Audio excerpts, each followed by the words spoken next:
Hello mọi người, xem video hay thì hãy đăng ký thành hội viên, like, tìm và comment ngay nhé.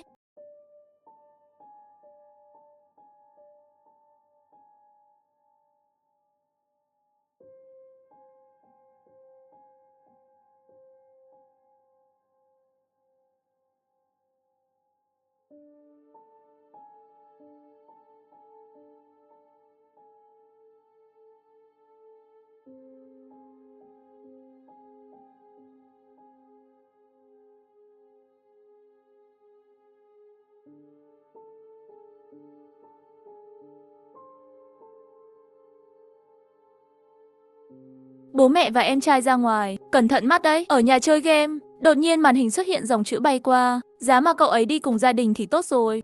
Ghê quá, tôi không dám xem nữa. Sắp tới rồi, cảnh báo phía trước. Âm thanh nổ vẫn vang lên trong tai nghe, khiến trò chơi bị giật lắc. Tôi tháo tai nghe xuống, nhìn dòng chữ bay trên màn hình mà không hiểu gì. Cái gì mà đáng sợ chứ, sắp tới rồi, giá mà cậu ấy ra ngoài cùng gia đình, cái quái gì thế này? Dòng chữ này từ đâu ra, lỗi hệ thống à? Kỳ nghỉ này tôi đi chơi cùng gia đình ở vùng quê, chiếc máy tính này là của nhà nghỉ cung cấp. Cấu hình yếu, hệ điều hành cũ kỹ, nhìn dòng chữ này tôi cảm thấy lạnh sống lưng. Muốn thoát ra ngay lập tức, liên tục nhấp chuột, nhưng không có phản ứng gì cả. Nhấn ếch cũng không thoát được. Dòng chữ cảnh báo phía trước bất ngờ xuất hiện dày đặc, gần như che kín cả màn hình, dưới đó còn xen lẫn dòng lá chắn chữ bay, chữ đỏ, chữ vàng dày đặc. Nhìn mà rợn cả người, tôi cảm thấy tóc gáy dựng đứng. Định tắt máy cưỡng chế, vừa đưa tay đến nút nguồn, bỗng nghe thấy tiếng mở cửa từ tầng dưới, âm thanh khẽ khàng của bản lề quay nhẹ, như thể cánh cửa bị gió đẩy mở. Nếu không tháo tai nghe ra, chắc chắn tôi sẽ không nghe thấy. Tay tôi khựng lại, tim cũng trùng xuống theo tiếng động đó. Tôi bất giác nín thở, cả người căng thẳng, rộng tay lắng nghe động tĩnh tầng dưới. 1 giây, 2 giây, mười mấy giây trôi qua, không có thêm tiếng động nào, nhưng dòng chữ trên màn hình vẫn liên tục trôi. Cô gái này không nhảy cửa sổ chạy đi thì chờ gì nữa? Ngốc quá, tôi không thể xem nổi. Người phía trước, máy tính của bạn bị lag à? Đứng dậy nhảy lầu đi. Đồ ngốc, không phải nghe thấy tiếng động dưới nhà rồi sao? Không chạy thì chờ chết à? Tôi cau mày. Máy tính bị đơ, những dòng chữ kỳ lạ không biết từ đâu xuất hiện. Tại sao chúng lại giống như đang nói về tôi? Đúng lúc đó, dưới nhà bất ngờ vang lên tiếng bước chân. Tôi lập tức bị thu hút. Sàn nhà kém chất lượng, chỉ cần có người đi qua là sẽ phát ra tiếng kêu cọt kẹt. Tiếng bước chân dưới lầu rất nhẹ, có thể tưởng tượng người đó đang di chuyển một cách cẩn trọng. Mồ hôi lạnh lập tức túa ra. Thật lòng mà nói, tôi không thể phân biệt được hướng của âm thanh đó, nhưng linh cảm mách bảo rằng nó đang tiến về phía cầu thang. Không thể là ba mẹ và em trai về nhà, họ sẽ không lén lút như vậy. Là trộm, là kẻ giết người. Tôi không còn tâm trí nghĩ đến đống bình luận nữa. Cửa phòng vẫn chưa khóa, tôi rón rén bước tới. Sợ phát ra tiếng động sẽ bị nghe thấy từ dưới lầu, ngón tay vặn khóa cửa run rẩy không ngừng. Ngay lúc tôi cứng đờ vặn ổ khóa, một tiếng gọi từ dưới lầu vọng lên. Chị ơi, xuống đi, em mua đồ ăn ngon cho chị nè. Tôi ngẩn người, thần kinh căng thẳng lập tức thả lỏng. Đó là giọng của em trai tôi, Hủy Vũ. Thì ra tôi tự hù dọa chính mình, tôi bị mấy dòng bình luận kỳ quặc làm ảnh hưởng. Đúng là thần kinh quá rồi, chuyện này tuyệt đối không thể để Huy Vũ biết, không thì em ấy sẽ cười nhạo tôi mất. Tôi mở cửa, hướng xuống lầu nói vọng. Chị xuống liền đây, cái máy tính cũ của chị bị đơ rồi, chờ chị khởi động lại cái đã. Em mua gì vậy?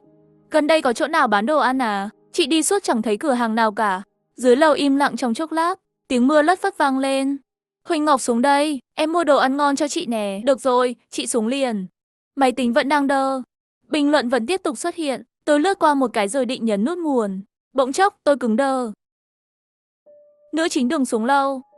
Cô ta ngu ngốc à? Không thấy có gì bất thường sao? Nào có vấn đề à? Sao bình luận lại cay độc thế này? Nữ chính nghĩ đó là em trai thật à? Cô ấy đâu có góc nhìn toàn cảnh, sao mà biết có nguy hiểm? Đừng xuống lâu, đừng xuống lâu. Tôi rùng mình. Dưới lầu không phải em trai tôi sao? Khoan đã, bình luận này nói về tôi sao? Tôi nửa tin nửa ngờ, bước lại gần cửa phòng. Một tay đặt lên khung cửa, một tay nắm chặt tay nắm cửa, ở một tư thế phòng thủ, có thể đóng cửa ngay lập tức. Đứng trên đỉnh cầu thang, trước khi đi, ba mẹ và Hủy Vũ đã tắt hết đèn tầng 1. Bên dưới vẫn là một màu đen kịt. Một bầu không khí bất an lan tỏa từ bóng tối bên dưới. Dọc theo cầu thang tràn lên trên. Hủy Vũ, sao em không bật đèn lên? Tôi cố gắng để giọng mình không run rẩy, nhưng cổ họng tôi khô ráp.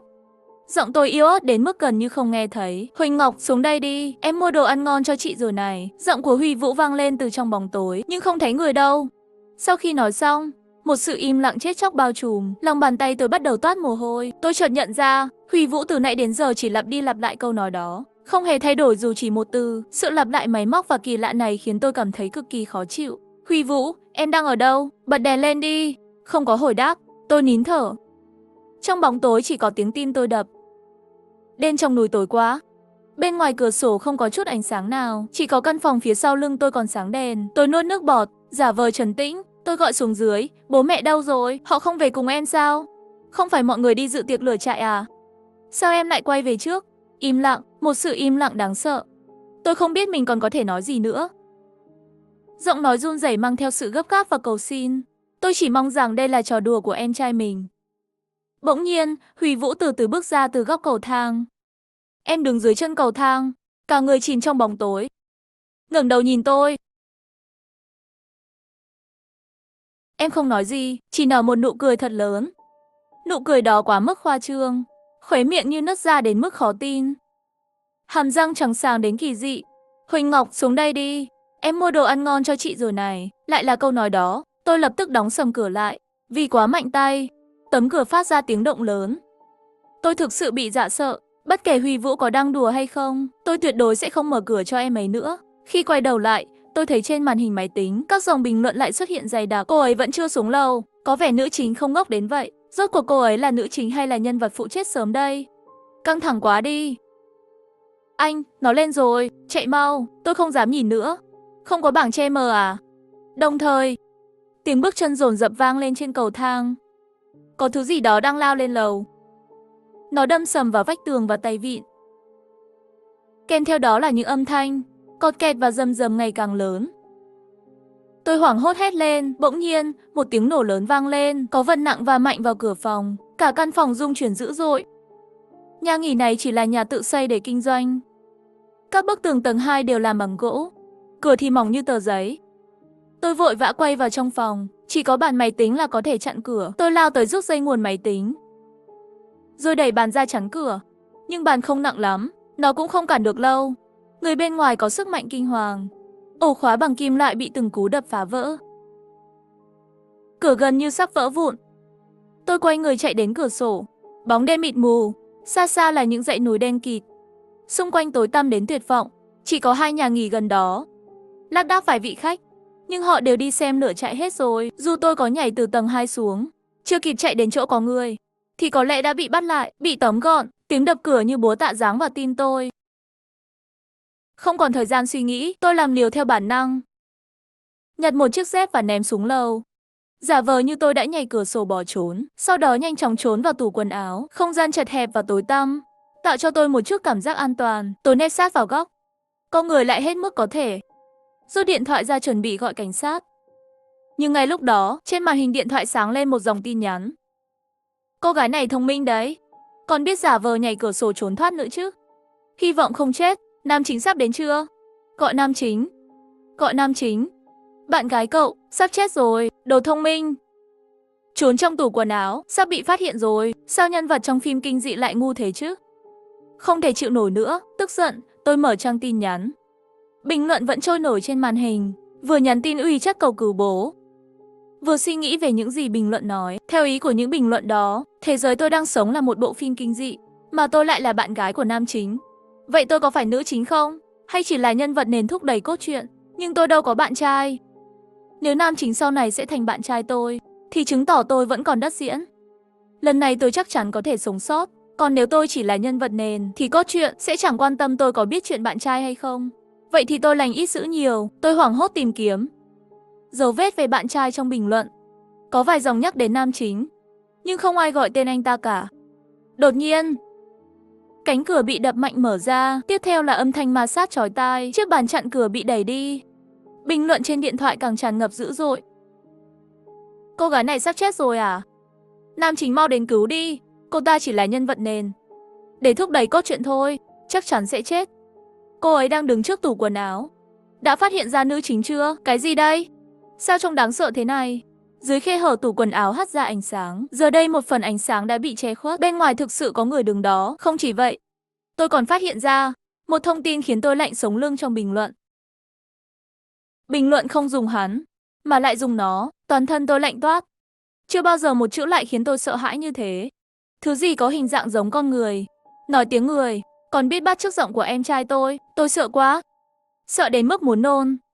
Hai tay tôi siết chặt điện thoại, tựa vào trán, nước mắt trào ra không ngừng. Bố mẹ ơi, cứu con không muốn chết, con muốn về nhà. Cánh cửa tủ đột ngột bật mở, một người đàn ông với khuôn mặt méo mó, kỳ quái, hai mắt cách nhau một khoảng rất xa. Hai con người chuyển động riêng biệt. Hắn có vài phần giống Huy Vũ, nhưng ngũ quan vặn vẹo nghiêm trọng, như thể gương mặt của Huy Vũ bị người ta nhào nặn như bột. Hắn nhìn tôi, như thể nhìn thấy con mồi, phấn khích nở nụ cười, khóe miệng kéo dài, cho đến khi lộ ra hai hàng răng nhọn hoắt trắng toát. Tôi còn chưa kịp phản kháng, đã bị hắn cắn vào cổ, hơi thở hôi thối nồng nặc từ miệng hắn xộc vào mũi tôi, khiến tôi buồn nôn. Cơn đau sắc bén từ cổ lan ra khắp cơ thể. Tầm nhìn của tôi bị dòng máu phun trào làm mờ đi. Trước khi mất ý thức, tôi nghe thấy tiếng răng nghiến lên hộp sọ. Khi mở mắt ra, mùi tanh của máu và cơn đau trên cơ thể đã biến mất. Nhưng nỗi sợ hãi thấu xương vẫn khiến tôi run rẩy. Trong tai nghe vang lên tiếng nổ liên tục. Nhưng màn hình trò chơi lại đứng yên. Dòng bình luận trên màn hình trôi qua. Cậu ấy mà đi cùng gia đình thì tốt rồi. Sợ quá, mình không dám xem nữa. Sắp đến rồi, cảnh báo trước. Tôi giật phăng tai nghe, bật dậy rồi lao ra ngoài. Tôi đã chấp nhận rằng thế giới tôi đang sống chính là một bộ phim kinh dị. Vậy thì vòng lặp tử vong có gì mà không thể chấp nhận? Lần trước thứ giết tôi là một kẻ mô phỏng Huy Vũ. Hắn sẽ vào nhà sau khi game bị đứng, chỉ trong vòng 1-2 phút. Tôi lao xuống cầu thang 3 bậc một lúc. Vừa chạy vào phòng khách, đã thấy một cái bóng in lên cửa. Hắn đến nhanh hơn tôi tưởng. Tôi vội vàng quay lại, trốn vào bếp. Vừa núp sau quầy bếp, cửa chính đã bị đẩy mở. Gió đêm lùa vào theo tiếng bản lề kêu kéo kẹt. Tôi căng thẳng đến mức không dám thở. Bóng người bước vào, cẩn thận dẫm lên sàn nhà. Tiếng bước chân hướng về phòng khách. Lúc này tôi chợt nhận ra một điều. Lần trước sau khi cửa mở, hắn đã im lặng một lúc mới lên tiếng. Khoảng thời gian đó hắn làm gì? Hắn đang kiểm tra xem tầng 1 có ai không. Mồ hôi lạnh chảy ròng ròng. Gần như cùng lúc đó, tiếng bước chân tiến về phía tôi. Tôi nhắm chặt mắt, khó khăn nuốt nước bọt, lắng nghe tiếng bước chân của hắn. Chậm rãi di chuyển quanh quầy bếp, tránh để hắn phát hiện. Gần như chạy quanh đảo bếp hơn nửa vòng. Thứ đó mới dừng lại. Cửa sổ bếp như một thấu kính, ánh trăng chiếu lên mặt hắn. Khuôn mặt xấu xí, con người tách rời sang hai bên, biểu cảm vô cảm và kỳ dị. Hắn đột nhiên mở miệng, phát ra giọng của Huy Vũ. Xuống đây đi, em mua đồ ăn ngon cho này. Khoảnh khắc này, toàn thân tôi dựng hết lông tóc. Biết là một chuyện, nhưng tận mắt chứng kiến lại là chuyện khác. Vẫn là cú sốc quá lớn. Vài giây sau, thứ đó lại gọi một lần nữa. Huỳnh Ngọc, xuống đi, em mua đồ ăn ngon cho này. Tôi ở ngay dưới tầm mắt hắn, tất nhiên không thể trả lời. Chờ một lát, thứ đó dường như nhận ra điều gì đó không ổn. Nó lao lên lầu, tứ chi không phối hợp, chạy loạng choạng. Tôi canh đúng thời điểm, lăn lây bò chạy về phía cửa chính, dùng hết sức đẩy mạnh, chỉ mở ra được một khe hở. Cửa bị khóa. Tôi thầm kêu không ổn, chỉ mong âm thanh đẩy cửa bị lấn át bởi tiếng chạy của thứ đó, không bị hắn phát hiện. Nhưng đột nhiên tôi cảm thấy lạnh sống lưng, cả người run rẩy không thể kiểm soát. Tiếng bước chân nhanh chóng tiến đến. Tôi không quay đầu lại, mà nhanh chóng rút điện thoại ra. Trước khi chết, tôi muốn thu thập được nhiều thông tin nhất có thể. Bi kịch ập đến như dự đoán. Tầm nhìn bị máu che mờ. Tôi nhìn thấy từng dòng bình luận. Nữ chính sao lại chạy đột ngột vậy? Cứ như biết trước có quái vật đến. Chắc chắn là không biết. Nếu không thì sao lại không biết? Cửa chính bị khóa. Thật đáng tiếc, nếu nhảy qua cửa sổ thì có thể sống. Biết đâu còn cơ hội. Nam chính đi xem lễ hội rồi.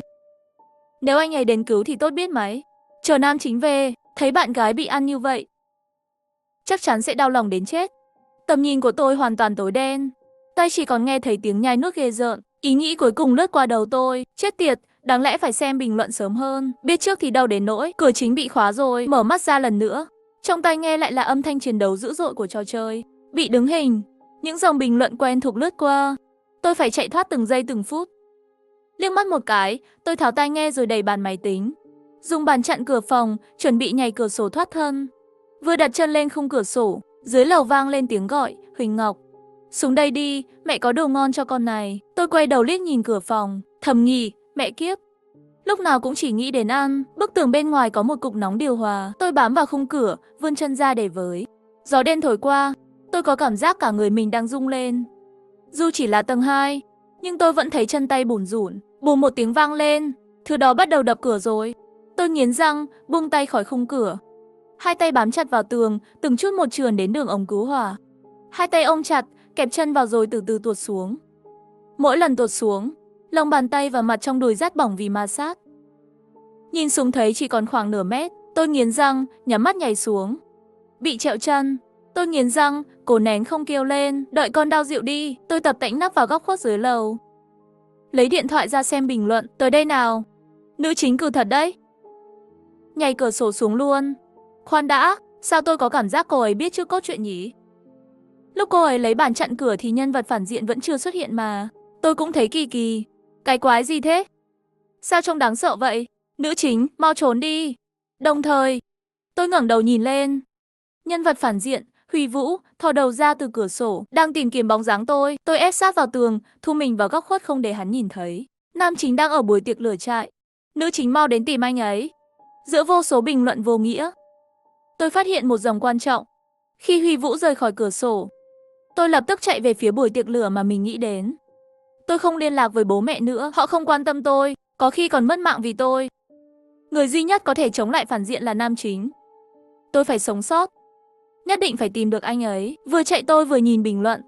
Đây là đi đến lễ hội lửa trại sao? Tôi nói nam chính ở lễ hội lửa trại. Nữ chính liền đi theo. Sao tôi cảm giác cô ấy có thể nhìn thấy bình luận nhỉ? Chắc chắn là đi tìm gia đình rồi. Người phía trước nghĩ nhiều quá. Nữ chính chạy sai hướng rồi. Tôi khựng bước, ngẩng đầu nhìn về phía trước. Tôi nhớ bố mẹ từng nói, lễ hội lửa trại tổ chức ở quảng trường, nên là hướng này mới đúng. Không sai, nhưng lúc này tôi nên tin vào bình luận. Dù sao họ cũng nhìn toàn cảnh bản đồ, thế là tôi quay đầu điều chỉnh hướng đi. Trời à, nữ chính như thể thực sự thấy được bình luận. Chỉ là trùng hợp thôi, cô ấy cứ nhìn điện thoại làm gì vậy? Không phải đang xem bình luận đấy chứ? Thử xem, nếu nữ chính thấy bình luận thì xoay một vòng đi. Xoay cái đầu cô ấy, vừa chạy vừa nghĩ. Bỗng nhiên tôi thấy bố đứng ở không xa. Chỗ đó có đống cỏ cao hơn người. Ông ấy đứng dưới, lưng hướng về phía ánh trăng, nửa thân trên bị bóng tối bao phủ. Tôi lao đến. Nước mắt trào ra. Nỗi đau, nỗi sợ hãi và tủi thân khi đối diện cái chết. Lúc chưa gặp gia đình tôi đều nhẫn nhịn, nhưng khoảnh khắc này, cảm xúc như lũ vỡ đê. Bố ơi, tôi chạy đến trước mặt ông ấy. Bỗng dưng cảm thấy lạnh toát. Người đàn ông đối diện đứng trong bóng tối, mặc quần áo của bố tôi. Hình dáng cũng giống hệt. Nhưng ông ấy không bước về phía tôi. Có gì đó không đúng, rất không đúng. Nếu là bố tôi, chắc chắn đã chạy đến ôm tôi từ lâu. Tôi nhìn vào điện thoại. Trên màn hình là những bình luận cuộn liên tục. Chỉ liếc một cái, tôi lập tức bỏ chạy. Anh Mộc nói đó không phải bố tôi, mà là quái vật giống như Huy Vũ. Thứ sau lưng dường như không ngờ tôi lại chạy trốn. Ngẩn người một lúc mới bắt đầu đuổi theo. Những sinh vật này có sức mạnh khủng khiếp, chạy cũng rất nhanh. Bị bắt được thì sẽ có kết cục như 2 lần trước. Adrenaline giúp tôi chạy nhanh như bay. Nhưng tiếng bước chân phía sau ngày càng gần hơn. Nếu cứ thế này, chẳng mấy chốc tôi sẽ bị bắt. Chỉ cần nghĩ đến cảnh bị ăn sống, thịt da bị xé rách từng mảng, tôi liền cảm thấy một nỗi sợ hãi khó kiềm chế. Hai chân bỗng trở nên mềm nhũn, mất hết sức lực. Pháo hoa rực sáng trên bầu trời. Ngay sau đó là 2 tiếng nổ lớn. Pháo hoa thắp sáng nửa bầu trời đêm. Dưới những tia lửa chậm rãi rơi xuống như sao xa, một căn nhà nhỏ hiện ra không xa. Niềm hy vọng lóe lên, tôi vội vàng chạy về phía đó. Chạy thêm hơn 1 phút nữa, tôi lê đôi chân mỏi như đến trước cửa nhà. Nhưng cửa bị khóa bằng dây xích. Bên trong không có ai, tôi cũng không thể vào trốn. Hy vọng cuối cùng cũng tan biến. Tôi quay đầu lại nhìn. Cái bóng kia chỉ còn cách tôi vài chục mét. Tôi biết mình sắp phải đối mặt với điều gì. Dưới cửa sổ có một chiếc rìu rỉ sét. Tôi chậm rãi bước đến nhặt nó lên, tháo kết liễu bản thân. Còn hơn bị ăn sống trong đau đớn. Ngay khi tôi giơ rìu lên định tự kết liễu, một bàn tay từ phía sau vươn ra, bất ngờ giữ chặt cánh tay tôi còn chưa kịp hét lên, đã bị một lực mạnh mẽ kéo ngược về phía sau. Chưa kịp đứng vững, bàn tay giữa tôi bỗng buông ra, rồi tôi nghe thấy một giọng nói quen thuộc. Tôi sững sờ, nước mắt trào ra trước cả ý thức. Khoảnh khắc mở mắt, nước mắt đã lăn dài trên má tôi. Mẹ, là mẹ, bà ra hiệu cho tôi, đừng lên tiếng. kéo tôi trốn vào bóng tối phía sau nhà. Tôi có quá nhiều điều muốn nói, nhưng lúc này chỉ có thể im lặng. Trong bóng tối, gương mặt mẹ lạnh lùng kiên định, hoàn toàn khác với vẻ dịu dàng yếu mến thường ngày. Cái bóng kia đã đến trước căn nhà. Hắn vòng ra sau nhà tìm tôi, nhưng tôi và mẹ đã lẻn ra phía trước. Mẹ kéo tôi nép sát căn nhà để tránh bị phát hiện. Có vẻ như sinh vật này chưa tiến hóa hoàn toàn. Mất dấu chúng tôi, nó quay quanh vài vòng, rồi bỏ đi. Tôi thở phào nhẹ nhõm, tựa vào bức tường gỗ phía sau nhà. Mẹ biết bọn chúng ngốc nghếch, nên mới dám trốn như vậy sao? Bố và Huy Vũ đâu? Sao mọi người lại tách nhau ra? Giờ chúng ta phải đi đâu để tìm họ? Bố và mọi người có an toàn không? Mẹ quay lưng về phía tôi, luôn im lặng không nói một lời. Tôi chợt nhớ đến các bình luận trên màn hình có thể giúp chúng tôi, liền lấy điện thoại ra và bật màn hình.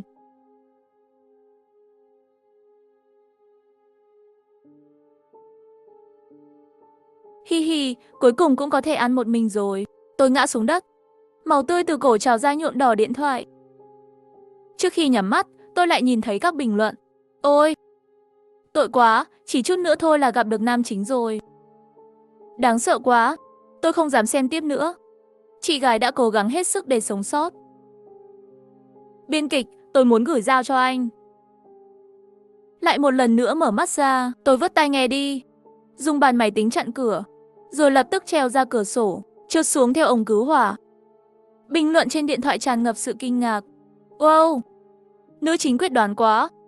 Không hề do dự dù chỉ một giây, nữ chính làm sao biết có kẻ muốn giết cô ấy. Không đúng lắm nhỉ, chị gái mau đi tìm bạn trai của chị đi. Anh ấy đang ở buổi tiệc lửa trại đó, quá mạnh mẽ. Nhảy cửa sổ xuống liền mạch như vậy luôn. Quá đỉnh. Bắt đầu có hy vọng nữ chính sẽ sống sót rồi. Tôi không chọn con đường cũ, mà chạy thẳng về phía căn nhà gỗ. Nhưng anh Mộc cứ liên tục gọi tôi. Tôi cũng không để ý đến. Tới nơi, tôi lao thẳng vào, nhặt ngay cây rìu lên, vòng ra phía sau nhà tìm kẻ giả dạng mẹ tôi. Hắn đứng đó, không biểu cảm, nhìn tôi. Ban đầu tôi không rõ động mạch chủ ở đâu. Giờ thì nhắm chuẩn lắm rồi. Kẻ đó không hề phản kháng mà gục ngay xuống. Bình luận bùng nổ. Ôi trời, tôi không nhìn nhầm đấy chứ. Đây là nữ chính sao? Đây là chiến thần à? Hình như cô ấy đến chỉ để giết tên này. Nhắm thẳng nhà gỗ mà tới luôn. Chị gái ngầu quá đi mất. Không giống với mấy bộ phim kinh dị nội địa chút nào. Tôi cầm rìu, đi về phía buổi tiệc lửa trại. Nửa đường, kẻ giả dạng bố tôi đứng dưới đống rơm. Tôi giấu rìu ra sau lưng. 3 bước gộp làm 2, lao đến trước mặt anh ta.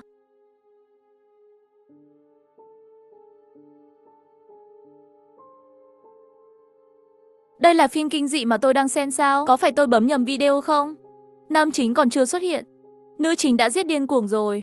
Nữ chính không chết thì kịch bản sẽ phát triển thế nào đây? Biên kịch uống bao nhiêu rượu giả vậy? Nữ chính cũng quá siêu phàm rồi. Tôi ghét cái kịch bản này. Rõ ràng tôi đang sống yên bình, hạnh phúc, có cha mẹ và em trai yêu thương tôi đến vậy. Tại sao lại dùng cái chết của tôi để thúc đẩy cốt truyện? Tại sao lại tùy tiện hy sinh cả gia đình tôi? Dù phải chết bao nhiêu lần, dù phải trải qua bao nhiêu đau khổ, tôi cũng phải trở về bên gia đình mình.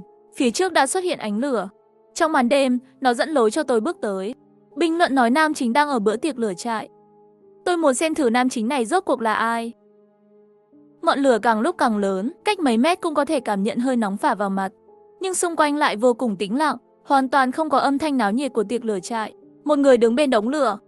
Ánh lửa chiếu vào khiến anh ta trông như một cái bóng. Anh ta chậm rãi quay người lại, lộ ra gương mặt điển trai, nhìn tôi, khẽ mỉm cười. Cuối cùng em cũng đến rồi. Tôi sững sờ tại chỗ. Người đàn ông này, tôi biết anh ta tên là Liêu Tử Kỳ, cùng học một trường đại học với tôi, một người nhạy cảm về tâm lý. Chúng tôi quen nhau trong câu lạc bộ kịch. Anh ấy là một trong những biên kịch, thỉnh thoảng cũng tham gia diễn xuất, từng tỏ tình với tôi.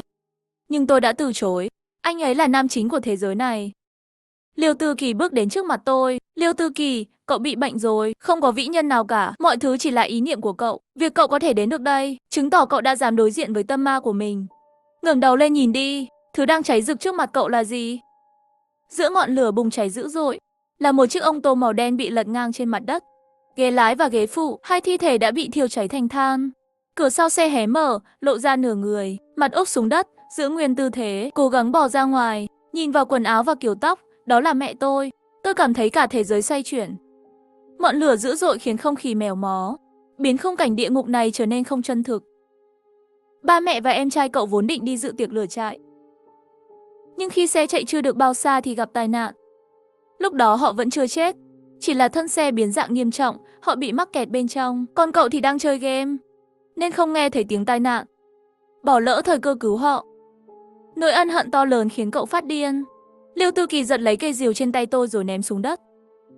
Cậu ấy nắm chặt vai tôi bằng cả hai tay. Đừng tự trách bản thân nữa, đừng để gia đình trong ảo tưởng giết chết cậu hết lần này đến lần khác. Ba mẹ và em trai cậu chắc chắn không muốn nhìn thấy cậu tự dằn vặt mình. Bộ não tê dại của tôi đột nhiên bị nhói lên. Cảm giác kỳ quặc và không phù hợp tràn lên. Trong đầu tôi như có một bản thân khác đang gào thét điên cuồng, nhưng lại không phát ra được chút âm thanh nào. Dường như có thứ gì đó đang đè nén ý thức của tôi. Tôi đưa tay ra bật sáng màn hình lần nữa. Những dòng bình luận cuộn liên tục. Nam chính ngủ say quá, học bá ngành tâm lý, Cao Lãnh Chi Hoa. Yêu mất rồi, anh Mộc luôn ở bên nữ chính trị liệu. Thật sâu đậm quá. Bạn trai thế này ở đâu nhận đây? Những nguyên nhân ghê tởm đó chỉ là ảo giác của nữ chính. Nữ chính bị tâm thần. Chuẩn với dự đoán của tôi chấm 0 điểm. Tôi cũng chấm 0 điểm, tôi lẩm bẩm. Cậu nói gì? Tôi nhét điện thoại vào túi, quay người nhặt chiếc rìu dưới đất lên. Anh Mộc nhíu mày chặt lại. Biểu cảm thay đổi liên tục. Liêu Tư Kỳ, cậu làm sao vậy? Tôi đã nói rồi, cậu phân biệt quá chậm. Một tiếng hét thảm thiết. Máu tươi bắn tung tóe, tình tiết cũ dích, cảm xúc hời hợt. Tưởng biết chút tâm lý học là có thể nắm bắt lòng người. Ngạo mạn và nực cười. Dù trong bất cứ hoàn cảnh nào, tôi cũng sẽ không tưởng tượng người thân yêu của mình thành bộ dạng ghê tởm như vậy. Dù có chuyện gì xảy ra, ba mẹ và em trai yêu tôi tuyệt đối sẽ không làm tổn thương tôi đến, đó là tình thân tôi tin tưởng. Đừng tự cao nữa, cậu căn bản không thể hiểu được cảm xúc con người.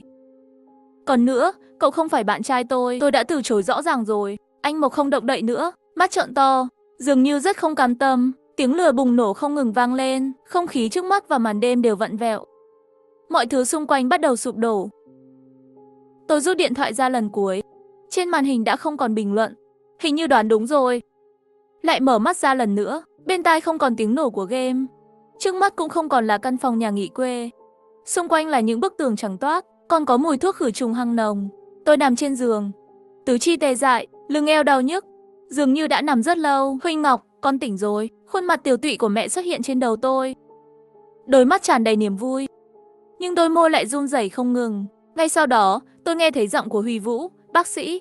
Bác sĩ đâu? Chị tôi tỉnh rồi. Bác sĩ và y tá vội vàng chạy đến, tiến hành kiểm tra cho tôi, nói rằng các chỉ số đều bình thường, ý thức tỉnh táo. Mẹ và Huy Vũ ôm tôi khóc rất lâu, rồi mới từ từ kể lại những gì đã xảy ra trong mấy ngày qua. Dịp nghỉ lễ, chúng tôi đi chơi ở trang trại sinh thái, ở đó gặp lại bạn học Liêu Tư Kỳ. Sau khi trở về trường, tôi đột nhiên gặp chuyện, được nhà trường đưa đến bệnh viện. Kiểm tra phát hiện trong cơ thể tôi có hàm lượng lớn chất lạ, được cấp cứu suốt hơn 10 tiếng đồng hồ, sau đó chuyển vào phòng ICU và hôn mê không tỉnh. Cảnh sát vào cuộc điều tra, là Liêu Tư Kỳ đã bỏ thuốc tôi, hiện hắn đang bị tạm giam tại trại giam. Theo lời khai của hắn, tôi từng kỳ thị mẹ hắn vì bà bị bệnh tâm thần, và từ chối lời tỏ tình của hắn. Hắn muốn biến tôi thành người điên, như vậy tôi sẽ không thể từ chối hắn nữa. Vì vậy, hắn đã bỏ thuốc tôi, hắn muốn dùng thôi miên để gây tổn thương tinh thần cho tôi. Chỉ là không kiểm soát được liều lượng thuốc, suýt nữa thì đầu độc chết tôi. Tôi đưa tay vò tóc, rất kinh ngạc, tôi đã từ chối hắn. Mẹ hắn bị bệnh tâm thần thì có liên quan gì? Hắn nói nghe thấy Sao Băng thì thầm với tôi, nói rằng mẹ hắn có bệnh tâm thần, sẽ di truyền cho con cái, nói rằng hắn chắc chắn cũng có bệnh, bảo tôi đừng chấp nhận lời tỏ tình của hắn. Chuyện đó đúng là đã xảy ra, nhưng sự thật hoàn toàn khác.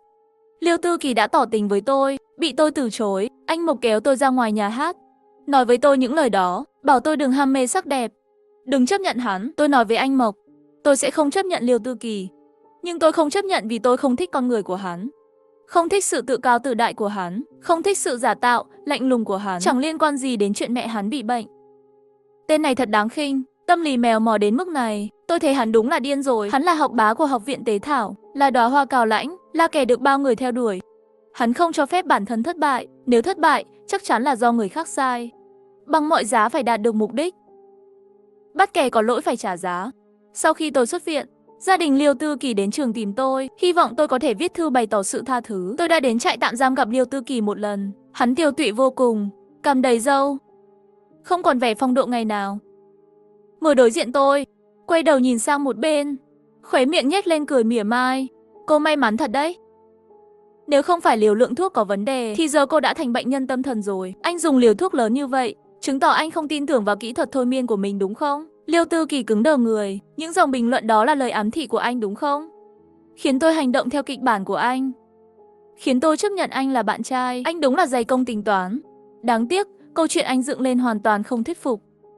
Anh không yêu mẹ mình, không gần gũi gia đình, coi thường tình thân, loại người như anh thì viết kịch bản thế nào được chứ? Tôi đã sớm nói với giám đốc rằng anh không có tài năng biên kịch rồi. Cô nói bậy. Cô đúng là kẻ hèn hạ. Biết mẹ tôi bị bệnh tâm thần liền khinh thường tôi sao? Đúng là tôi bị mù mới đi thích một người như cô. Bị một kẻ cặn bã như anh thích, thật là kinh tởm, hình như anh quên rồi. Khi tôi từ chối anh, tôi còn chưa biết chuyện của mẹ anh. Chỉ là tôi thực sự cảm thấy anh rất ghê tởm. Tôi quay người rời đi, thứ như thư tha thứ, tôi sẽ không bao giờ viết đâu. Một kẻ không biết hối cải thì không xứng đáng được tha thứ. Học kỳ 3, tôi chọn môn tâm lý học. Nhớ lại những bình luận trên mạng, lúc nào cũng có vài lời trái chiều.